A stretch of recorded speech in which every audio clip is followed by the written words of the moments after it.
Over the years, skateboarding has become one of the most popular forms of entertainment and exercise across the globe. But have you ever stopped and wondered, where did the skateboard really come from? Well, today, we're going to find out. Wake up, filthy.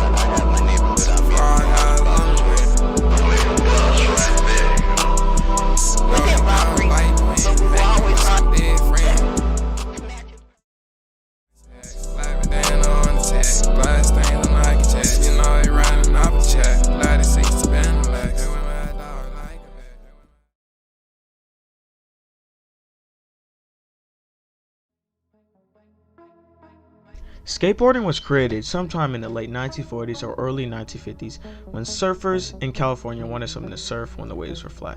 The first skateboarders started with wooden boxes or boards with roller skate wheels smacked on the bottom. The boxes turned into planks, and eventually companies were producing decks of pressed layers of wood similar to the skateboard decks of today. During this time, skateboarding was seen as something to do for fun after surfing, but not really as its own sport. The early 1960s brought the introduction of the first manufactured skateboards. The following are some of the popular mainstream skateboard designs from the 1960s. Scooter skate, the three-wheeler, roller derby, ski skate, Sokol surf skate, Nash sidewalk surfer, Syncor, and the Super Surfer. Grentech, Hang 10, and California Freeformer joined the mass production skateboard market in the 1970s.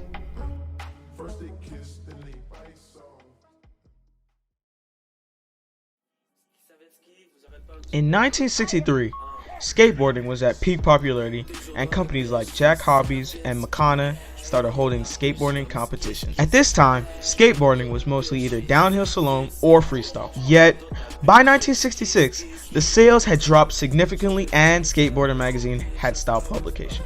The popularity of skateboarding dropped and had remained low until the early 1970s. In the early 1970s, Frank Nasworthy started to develop a skateboard wheel made of polyurethane, calling his company Cardiac Wheels. Prior to this new material, skateboard wheels were metal or clay wheels. The improvement in traction and performance was so immense that from the wheels released in 1972, the popularity of skateboarding started to rise rapidly again, causing companies to invest more in product development. In the spring of 1975, skateboarding took an evolutionary boost towards the sport that we see today. In Del Mar, California, a slalom and freestyle contest was held at the Ocean Festival. On that day, the Zephyr team showed the world what skateboarding really could be. Skateboarding was taken from being a hobby to something serious and exciting. In 1978, a skater named Alan Gelfand Ollie invented a maneuver that gave skateboarding another revolutionary jump. He would slam his back foot down onto the tail of the board and jump, thereby popping himself and the board into the air. The Ollie was born, a trick that completely revolutionized skateboarding. Most tricks today are based on performing an Ollie.